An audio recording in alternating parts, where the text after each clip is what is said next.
February 14, 1944. 28,000 feet above Osnabrück, Germany. Hauptmann Heinz Knoke of Jagdgeschwader 11 pulled his Messerschmitt Bf 109 G6 into a climbing turn, his eyes tracking the formation of American fighters below. He keyed his radio transmitter, his voice carrying the casual confidence of a veteran with over 200 combat missions. Achtung, fat Americans at 7 o'clock low. Prepare to bounce. The target was a formation of Republic P-47 Thunderbolts from the 56 Fighter Group, lumbering along at 24,000 feet as they shepherded their bomber charges toward the Reich. To Knoke and his squadron mates, these encounters had become almost routine. The massive American fighters, weighing nearly 8 tons fully loaded, climbed like pregnant geese and turned like freight trains. German tactical doctrine was simple. Attack from below where the P-47s were most vulnerable, force them into turning engagements where their weight became a liability, and exploit their glacial climb rate to disengage at will. For 9 months, since the Thunderbolts' combat debut in April 1943, this formula had worked. The P-47 was respected for its rugged construction and devastating firepower, 8 50 caliber machine guns that could saw a Messerschmitt in half. But respect was not fear. German pilots had learned to fight around the American fighters' weaknesses, using their superior climb performance and nimble handling to dictate engagement terms. What Knoke didn't know, what none of the German pilots diving toward the American formation could have known, was that everything was about to change. The P-47s climbing to meet his attack weren't the same machines his squadron had been fighting for the past year. These were P-47D-22 variants, and they carried a modification that would fundamentally alter the balance of power in the skies over Germany. Attached to their massive Pratt & Whitney R-2800 engines were new Hamilton standard hydromatic propellers, 13 feet in diameter with broad-chord blades that pilots had already nicknamed paddle blades for their distinctive appearance. The Revolution was spinning at 2,700 revolutions per minute, invisible to German eyes, waiting to demonstrate that American industrial ingenuity had just rewritten the rules of aerial combat. The P-47 Thunderbolt's climb rate had been its Achilles heel since the aircraft entered service.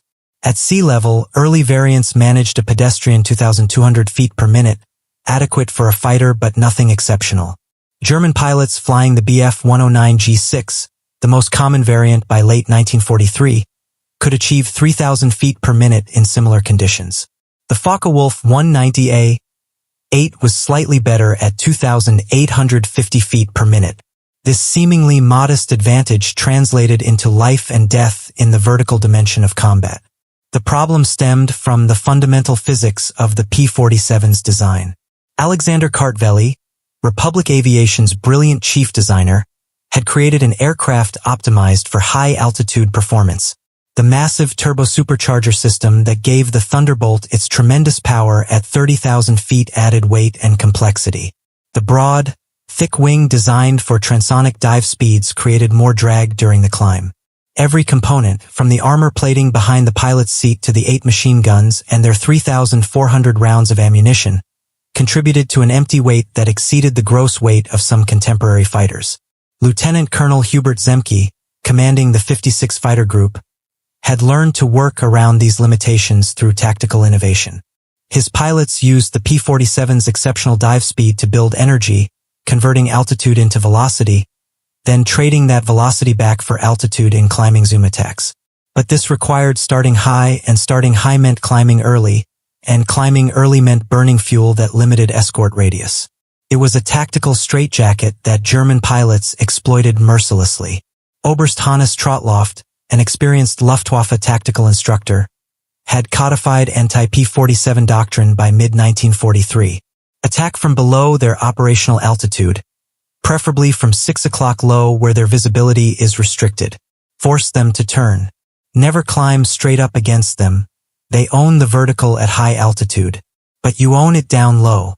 Make them come down to fight you, then extend away in a climb when things get uncomfortable. They can't follow. For months, this doctrine held. German fighter pilots, already fighting a losing war of attrition, at least had the consolation that they understood their enemy's capabilities. The P-47 was a known quantity, predictable, its performance envelope mapped, and its weaknesses catalogued.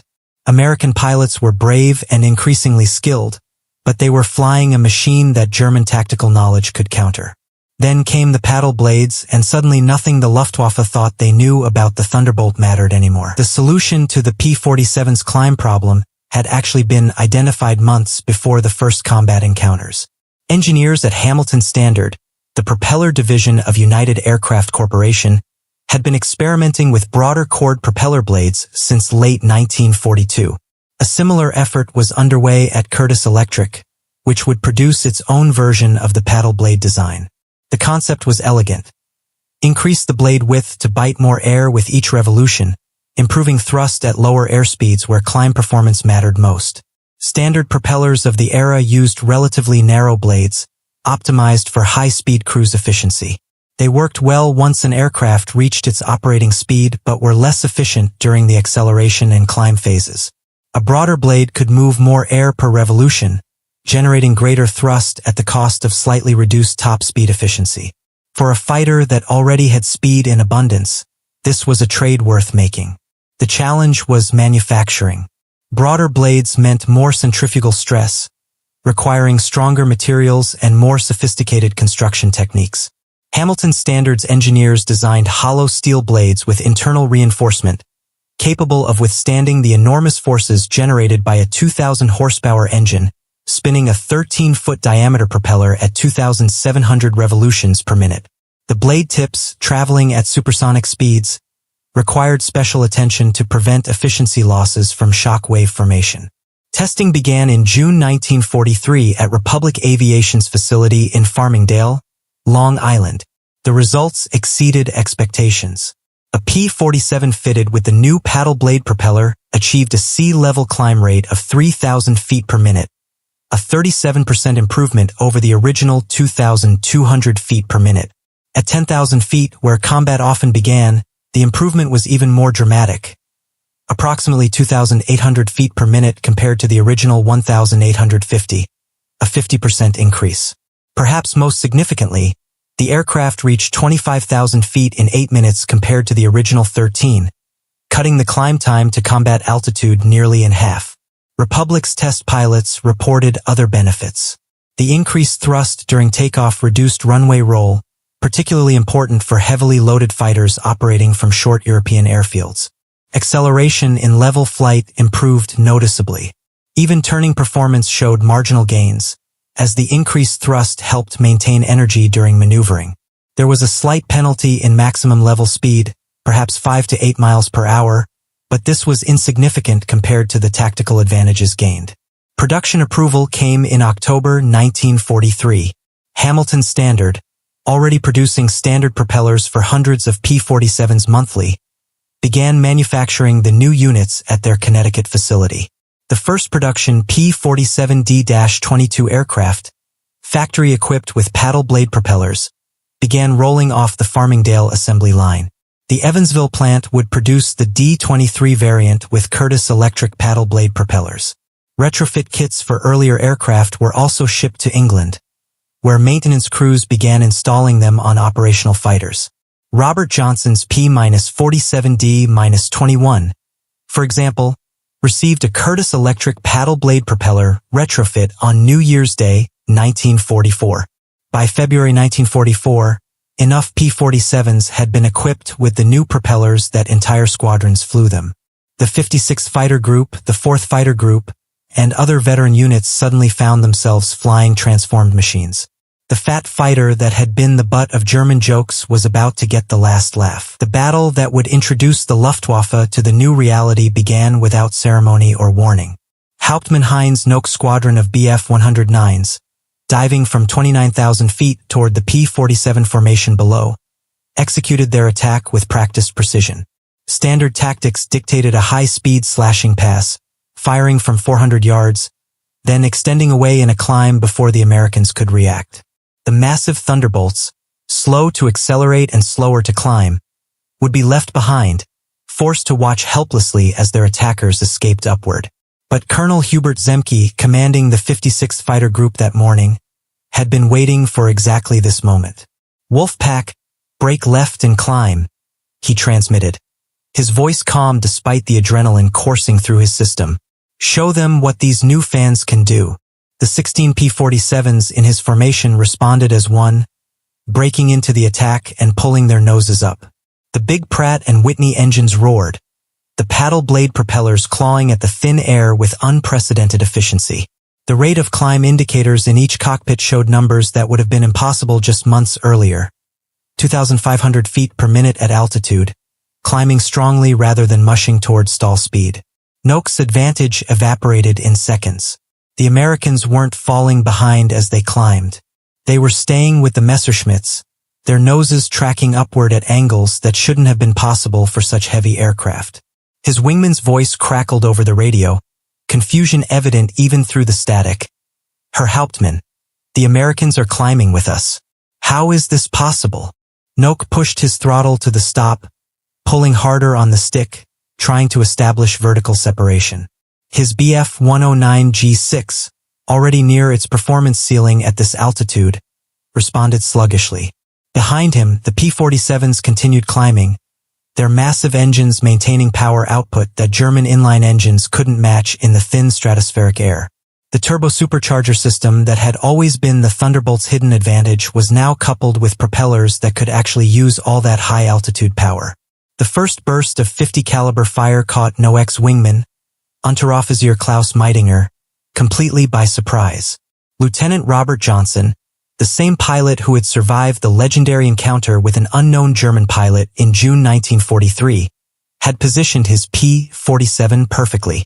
At 28,000 feet, in a climbing engagement that should have been impossible, Johnson fired a 3-second burst. 24 armor-piercing incendiary rounds, each weighing 3/4 of an ounce, struck Meitinger's Messerschmitt across the cockpit and engine section. The German fighter shuddered, black smoke erupting from the cooling system, then rolled inverted and fell away. Knoke watched his wingman die, understanding in that instant that everything had changed. The Americans had somehow fixed their climbing problem, and with it had gained the ability to fight in the vertical dimension. The Luftwaffe's tactical advantage had evaporated in a matter of seconds. He transmitted urgently, "All aircraft, disengage, disengage. Return to base immediately." His squadron scattered, diving away from the Americans who could now chase them through any altitude regime. It was a retreat, pure and simple, from an enemy they had previously hunted with confidence. As Knoke dove toward the safety of German airspace, he knew that the reports he would file that evening would change German tactical doctrine. The Americans had closed a critical performance gap, and the war in the air over Germany had just become significantly more difficult. The transformation wrought by the paddle blade propeller was rooted in fundamental aerodynamic principles that German engineers understood theoretically but hadn't applied with American ruthlessness. A propeller is essentially a rotating wing, and like a wing, its efficiency depends on the amount of air it can influence and the authority with which it can change that air's momentum. The original Curtiss electric propellers fitted to early P-47s had blades 11 inches wide at their widest point, with a relatively narrow chord that tapered quickly toward the tips. This design worked efficiently at high rotational speeds and high forward velocities, conditions that prevailed during high-speed cruise or dive. But during climb, when forward velocity was lower and the propeller was effectively trying to screw the aircraft vertically through the air, the narrow blades couldn't generate sufficient thrust. Hamilton Standard's paddle blades measured 13 inches at their widest point, with a fuller chord section that maintained width further along the blade length. This seemingly modest increase, just 2 inches, translated into 19% more blade area. More area meant more air moved per revolution, which meant more thrust for the same engine power and rotational speed. The effect was most pronounced at lower airspeeds, exactly where climb performance mattered. The physics worked on multiple levels. First, the broader blade presented more surface area to bite into the air, quite literally grabbing larger chunks of atmosphere and accelerating it rearward. Second, the fuller chord section maintained better airflow attachment across a wider range of angles of attack, meaning the propeller could operate efficiently even when the aircraft's nose was pitched high during steep climbs. Third, the reinforced construction allowed higher rotational speeds without risk of structural failure, extracting more power from the engine. At 25,000 feet, where air density had dropped to roughly 40% of sea level values, these advantages compounded. The P-47's turbo-supercharger maintained sea-level manifold pressure, feeding the R-2800 engine air compressed to standard density. But that compressed air did no good if the propeller couldn't convert the resulting power into thrust. The paddle blades could. They moved more of the thin air per revolution, maintaining thrust levels that normally aspirated German engines simply couldn't match at altitude. There was an acoustic dimension as well. The broader blade tips, moving at supersonic speeds, generated distinctive shock waves that produced a deeper, more threatening sound.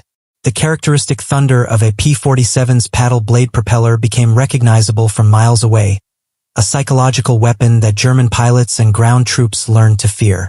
They called it Donnerschlag, thunderclap, and its appearance overhead meant death could come from any direction, any altitude, with unprecedented speed and violence. American engineering had taken an already formidable weapon and eliminated its primary weakness. The P-47 could now fight in 3 dimensions rather than 2, climbing with its enemies, pursuing them through any vertical maneuver. Combined with its existing advantages in firepower, structural strength, and high-altitude performance, the paddle blade-equipped Thunderbolt became arguably the most versatile fighter in the European theater. The psychological impact on Luftwaffe pilots was immediate and profound. Within 2 weeks of the first encounters with paddle blade-equipped P-47s, combat reports filtering back to German fighter headquarters painted a disturbing picture. The Americans had somehow transformed their heaviest fighter into a machine that could outclimb Messerschmitts and Focke-Wulfs in conditions that should have favored German aircraft. Lieutenant Heinz Knoke, who had survived the February 14th encounter, filed a detailed report that circulated through the Luftwaffe command structure. The combat intelligence summary, declassified decades after the war, captured his bewilderment. The enemy Thunderbolts demonstrated climb performance previously thought impossible for such heavy aircraft. At 27,000 feet, they matched our rate of climb in the Bf 109 G6. Above 28,000 feet, they appeared to climb faster. Traditional vertical escape maneuvers proved ineffective. Recommend immediate tactical reassessment. Other pilots reported similar experiences. Feldwebel Otto Stamberger of Jagdgeschwader 27 survived an encounter over Frankfurt on February 22 that shattered his confidence. His after-action report, preserved in Luftwaffe archives, described the encounter in vivid detail. We attempted to bounce a formation of 8 P-47s from above, standard tactics. They saw us, broke formation, and climbed to meet us. We climbed harder, expecting to pull away. They stayed with us all the way to 30,000 feet. When one of them got position, he fired. Lieutenant Richter simply exploded. His entire aircraft disintegrated in the air. I have never seen such destructive firepower. I dove away at maximum speed and barely escaped. The German fighter force, already bleeding experienced pilots at an unsustainable rate, now faced an enemy that could contest every cubic foot of airspace. The vertical sanctuary that had offered Luftwaffe fighters an escape route was gone. P-47s could pursue them up, down, and through any altitude band with equal aggression. The tactical situation, already difficult, had become nearly impossible.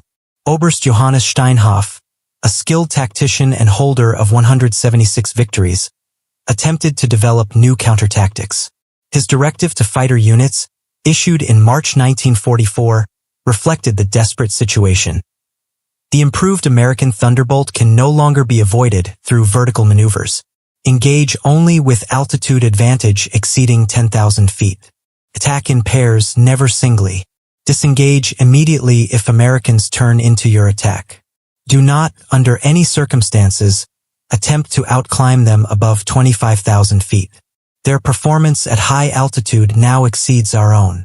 But these were defensive tactics, survival tactics, not the aggressive doctrine that had characterized Luftwaffe operations in the war's earlier years. German pilots read Steinhoff's directive and understood its implications. They were no longer hunters. They had become prey. The acoustic signature of the paddle blade propellers added a layer of psychological warfare. Ground observation posts reported hearing the distinctive roar from 10 miles away, a deep, resonant thunder that announced the Americans' presence long before they appeared. German infantrymen, already struggling with fuel shortages, ammunition shortages, and constant Allied air superiority, learned to associate that sound with imminent death from above. They had names for it: Himmelswagen, Heaven's Wagon, Donnervogel, Thunderbird, Todesklaring, Death's Clarion. The sound meant to take cover, to scatter, to prey. Luftwaffe pilots developed similar associations.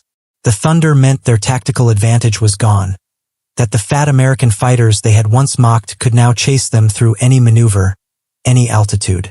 It meant their chances of survival had dropped another notch in a war already tilted decisively against them. American fighter leaders were quick to exploit their aircraft's new capability. Major General William Kepner, commanding the 8th Air Force Fighter Arm, issued new tactical directives in March 1944 that fundamentally changed how P-47 units operated. Where previously Thunderbolt squadrons had maintained altitude to preserve their energy advantage, they could now engage at any altitude with confidence. The new doctrine emphasized aggressive pursuit. German fighters attempting to escape upward could be chased down. Formations trying to establish altitude advantage could be intercepted during their climb. The Luftwaffe's standard tactic of attacking, extending, then climbing away to reset the engagement was no longer viable. P-47s could follow them up, maintain pressure, and force continued combat at altitudes where the American fighters had performance superiority. Colonel Hubert Zemke, already one of the 8th Air Force's most successful fighter commanders, pioneered what became known as the high patrol tactic. His 56 fighter group would station 4 ship flights at 32,000 feet, higher than German fighters typically operated. When Luftwaffe formations approached bomber streams, Zemke's flights would dive on them with tremendous energy advantage, then use their paddle blade propellers to zoom climb back to altitude, ready to repeat the attack. The physics were brutal for German pilots. A P-47 diving from 32,000 feet could reach 550 miles per hour, faster than any German fighter could achieve even in a maximum effort dive. At the bottom of that dive, the American pilot would pull up into a climbing attack, his aircraft's momentum and the paddle blade propeller's efficiency allowing him to climb back to 28,000 feet or higher. German fighters attempting to follow would stall out or be forced to dive away, unable to match the Thunderbolt's energy management. Captain Walker Mahurin, who became one of the first American aces in Europe, perfected this tactic into an art form. His technique, described in his post-war memoirs, was elegantly simple. Start high, dive fast, hit hard, climb away. The new propeller meant I could regain altitude almost as quickly as I'd lost it. Germans expecting me to stay low after an attack were shocked when I appeared above them 30 seconds later, ready to attack again. The bomber escort missions that had been grimly defensive affairs became fighter sweeps where P-47 units actively sought out German interceptors. Instead of staying tied to the bombers, Thunderbolt squadrons would range ahead, clearing the route of enemy fighters with aggressive tactics that German pilots found nearly impossible to counter. The Luftwaffe's day fighter force, already suffering unsustainable losses, began experiencing casualty rates that threatened its operational existence. German fighter commanders were forced into increasingly desperate measures. They tried forming up at extreme altitudes, only to find P-47s waiting above them. They attempted coordinated attacks from multiple directions, but the Americans could pursue any group that broke away. They tried limiting engagement time to avoid protracted combat, but the P-47's endurance meant they could maintain pressure for extended periods. By April 1944, barely 2 months after paddle blade P-47s entered widespread service, Luftwaffe combat reports reflected complete tactical frustration. One report from Jagdgeschwader 3, dated April 18, stated bluntly, "The enemy's improved Thunderbolt has eliminated our remaining tactical advantages. We can no longer dictate engagement terms. Losses are unsustainable. Request immediate reinforcement or withdrawal from daylight operations." The request was denied. There were no reinforcements available, and withdrawal meant conceding air superiority over Germany. The Luftwaffe would continue fighting, and continue dying, against an enemy who had just gained another decisive advantage in an already one-sided war. The acoustic signature of paddle blade-equipped P-47s became one of the most distinctive and feared sounds of the air war over Europe. Unlike the high-pitched scream of inline engines or the crackling roar of conventional propellers, the paddle blades produced a deep, resonant rumble that pilots described as feeling as much as hearing. The sound resulted from the blade tips rotating at supersonic speeds, generating continuous shock waves that pulsed through the air at the propeller's rotation frequency. At ground level, the sound was impressive but not necessarily threatening. But at altitude, where air density and temperature created different acoustic propagation characteristics, the thunder of approaching P-47s carried for astonishing distances. German pilots reported hearing incoming Americans from 8 to 10 miles away, a warning that proved both blessing and curse. The advance notice allowed Luftwaffe formations to prepare, but it also created anticipatory dread, forcing pilots to endure long minutes of knowing death was approaching without being able to see or engage it yet. Lieutenant Franz Stigler, who would later become famous for escorting a damaged B-17 to safety rather than shooting it down, described the psychological impact in post-war interviews. You would hear them first, that low thunder that made your bones vibrate. Then you would see them, high above, their contrails marking their position like chalk lines across the sky. And you knew they could come down on you at any moment, faster than you could escape with those 8 machine guns that could cut you in half. The sound alone was enough to make young pilots' hands shake. The thunder was particularly terrifying during ground attack missions. German infantry and armored units learned to associate the sound with imminent strafing runs. The deep rumble, building in volume and intensity, meant P-47s were approaching at low altitude, probably carrying bombs or rockets, definitely carrying those 850 caliber machine guns. Wehrmacht units developed standard operating procedures. At the first sound of thunder, scatter formation, seek any cover, and pray. Accounts from German soldiers consistently emphasized the sound's psychological effect. One Wehrmacht corporal, interviewed by American intelligence officers after his capture in June 1944, described it vividly. We called it Gotterdonner, God's thunder. You could hear it coming from kilometers away, getting louder and louder. Then they would appear, sometimes just 30 meters above the ground, coming so fast you couldn't track them. The sound of their engines mixed with their guns, a roar and thunder that made you want to curl up and die. Men who had survived Russian artillery without breaking would cry when they heard that sound. For Luftwaffe pilots, the sound became associated with their diminishing odds of survival. Every encounter with the new P-47s seemed to end badly. German fighters shot down, pilots killed, squadrons decimated. The thunder overhead meant another mission where they were likely to lose comrades, where their own survival was uncertain, where courage and skill might not be enough against superior numbers and superior equipment. The Allies recognized the psychological value and occasionally exploited it deliberately. Fighter formations would sometimes make high-speed, low-altitude passes over German positions purely for intimidation, not dropping ordnance or firing weapons, simply demonstrating their presence and power. The thunder alone was often enough to disrupt German operations, forcing units to scatter and lose cohesion. By summer 1944, the sound had become so associated with Allied air superiority that German military psychologists identified it as a significant morale factor. Reports noted that veteran troops who could withstand artillery bombardment without flinching would exhibit stress responses at the sound of approaching P-47s. The thunder had become more than a sound. It had become an auditory symbol of Germany's losing struggle, a constant reminder that the Reich no longer controlled its own skies. The transformation of the P-47 through the paddle blade modification demonstrated American industrial capacity at its most impressive. Hamilton Standard didn't just design a better propeller. They manufactured it in quantities sufficient to equip thousands of aircraft while maintaining production of standard propellers for other aircraft types. By June 1944, the company was producing over 1,200 paddle blade propellers monthly, enough to equip every new P-47 rolling off Republic's assembly lines, plus retrofit hundreds of older aircraft already in service. The manufacturing process itself was a marvel of precision engineering. Each propeller blade began as a forged steel blank weighing 70 pounds. Automated milling machines shaped the airfoil contour to tolerances of thousandths of an inch, removing material while maintaining the internal hollow structure that reduced weight without sacrificing strength. The blades were then heat-treated to increase tensile strength, capable of withstanding centrifugal forces exceeding 50,000 pounds at the blade root when spinning at maximum RPM.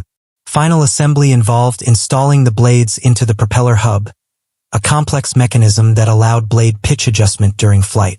The hydraulic system that controlled pitch required seals capable of maintaining pressure while rotating at 2,700 revolutions per minute and experiencing temperature extremes from -40 degrees at altitude to +150 degrees after prolonged maximum power operation. Every component was tested, inspected, and certified before shipping. Meanwhile, Republic Aviation's factories were producing P-47s at rates that would have seemed impossible before the war. The Farmingdale factory on Long Island was completing one aircraft every hour. The newer Evansville plant in Indiana, built on former farmland in just 9 months, was producing 400 aircraft monthly by mid-1944. Combined production peaked at over 600 P-47s per month, each one requiring 65,000 individual parts sourced from hundreds of subcontractors across the United States. The logistical achievement extended beyond manufacturing. Every P-47 had to be transported across the Atlantic to reach European combat zones. Some flew across, island hopping through Greenland and Iceland. Others were partially disassembled and shipped, requiring reassembly at British depots. Spare parts, ammunition, fuel, and maintenance equipment followed in endless convoys. The paddle blade propellers themselves required specialized shipping containers to protect their precisely machined surfaces. American pilot training complemented this industrial output. By 1944, training schools were graduating over 30,000 pilots annually. Each P-47 pilot received a minimum of 400 hours flight time before entering combat, including 100 hours in advanced fighters. They practiced formation flying, gunnery, tactics, and navigation until these skills became instinctive. They arrived in Europe better trained than many Luftwaffe instructors. German prisoners of war, when questioned about American aircraft capabilities, frequently expressed disbelief at the production scale. One Luftwaffe pilot, captured in March 1944, refused to believe that America was producing 600 P-47s monthly. Impossible, he insisted. No nation could manufacture such complex machines in such quantities. When shown photographs of the Evansville factory's assembly lines, with dozens of P-47s in various stages of completion, he sat silently for several minutes before saying quietly, "Then the war is already lost." The maintenance infrastructure supporting combat operations was equally impressive. Each fighter group had mobile maintenance units capable of performing engine changes, major structural repairs, and complete aircraft rebuilds in the field. Spare parts were stocked in quantities sufficient to keep 90% of assigned aircraft operational continuously. When an aircraft was damaged beyond field repair, it was simply pushed aside and replaced from the steady stream of new production arriving from the United States. This industrial and logistical machine meant that the Luftwaffe wasn't just fighting individual American pilots. They were fighting the entire productive capacity of American industry, a foe that grew stronger as Germany grew weaker. Every German aircraft shot down represented an irreplaceable loss. Every American fighter destroyed was replaced within days, often with an improved variant. By war's end, the paddle blade modification had become standard on all P-47 variants, with thousands of earlier aircraft retrofitted. The performance improvement it delivered transformed an already formidable fighter into arguably the most versatile combat aircraft of the European theater. But perhaps more importantly, it demonstrated a fundamental principle that would characterize American military doctrine for decades to come. Technical problems could be solved through engineering and industrial application. German assessments of the improved P-47 evolved from dismissive mockery to reluctant respect to genuine fear. The intelligence file on the Thunderbolt, captured by Allied forces in May 1945, showed this progression clearly. The final entry, dated March 1945, was brutally honest. The P-47 equipped with broad-chord propeller blades represents the perfection of the heavy fighter concept, superior to German types in all combat parameters above 20,000 feet, capable of matching German performance at medium altitudes, devastating in ground attack role. Recommendation: avoid engagement if possible. This from an air force that had dominated European skies for 3 years, that had pioneered modern fighter tactics, that had produced some of history's most successful pilots. The admission that they should avoid engaging American fighters represented complete tactical bankruptcy.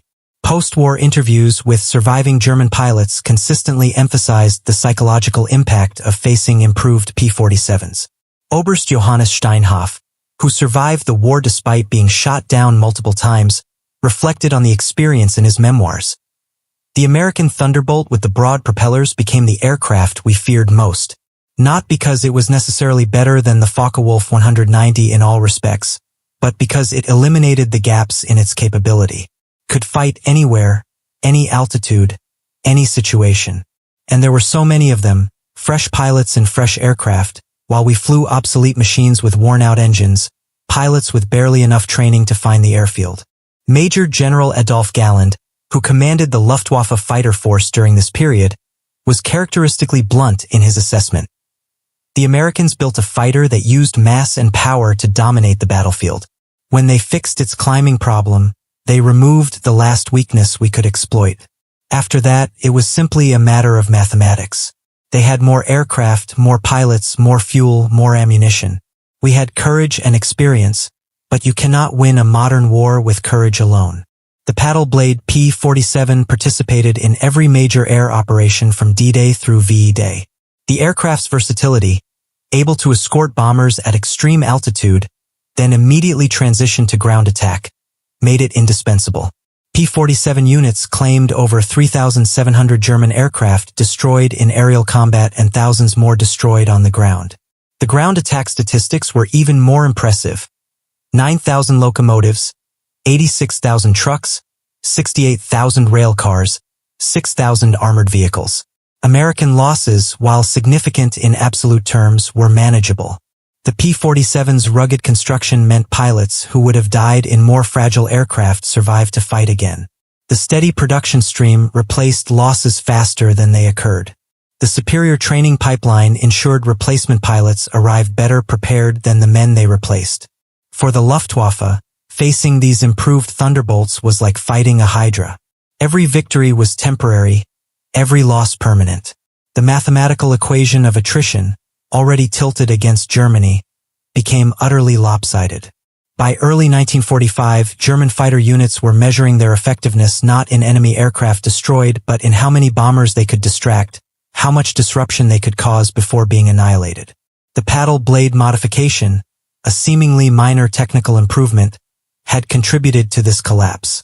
It had transformed the P-47 from a high-altitude specialist into a three-dimensional fighter that could dominate any engagement profile. Combined with American numerical superiority, industrial capacity, and pilot training, it had created a weapon system the Luftwaffe simply couldn't counter. When German pilots had first laughed at the fat American fighter in 1943, they had been judging it by European standards, by the lightweight, nimble fighters that dominated early war combat. They had failed to understand that America was playing a different game entirely, one based on overwhelming material superiority rather than tactical elegance. The paddle blade propeller epitomized this philosophy. It wasn't a revolutionary breakthrough in aerodynamics or a radical new technology. It was simply a better execution of existing principles, applied with American thoroughness and manufactured with American industrial capacity. The blades were heavier, stronger, more expensive to produce than standard propellers. But America could afford heavy, strong, and expensive. Germany, by 1944, could barely afford simple and cheap. In the decades following the war, aviation historians would debate the relative merits of different fighter aircraft. The Spitfire had grace and history. The Messerschmitt had speed and innovation. The Mustang had range and beauty. But the P-47 Thunderbolt, especially in its paddle blade-equipped variants, had something more fundamental. It had the capacity to dominate through sheer material excellence. It could absorb punishment that would destroy any other fighter. It could deliver firepower that could saw enemy aircraft in half. And with the paddle blade modification, it could fight in any dimension at any altitude against any opponent. The thunder that German soldiers and pilots learned to fear wasn't just the sound of propeller blades moving at supersonic speeds. It was the sound of American industrial might, of an economy that could solve technical problems through engineering and manufacturing excellence. It was the sound of inevitable defeat for a nation that had challenged the world's productive capacity with ideology and courage alone. The Luftwaffe had laughed at the P-47 in April 1943. By May 1945, there were barely enough Luftwaffe pilots left alive to remember the laughter. The paddle-blade Thunderbolts had helped ensure that. They had closed the performance gap, eliminated German tactical advantages, and contributed to the systematic destruction of Hitler's fighter force. The fat American fighter had proven that mass, power, and industrial excellence could trump nimble grace and tactical tradition. In the end, the sky belonged to the thunder, and the thunder belonged to America.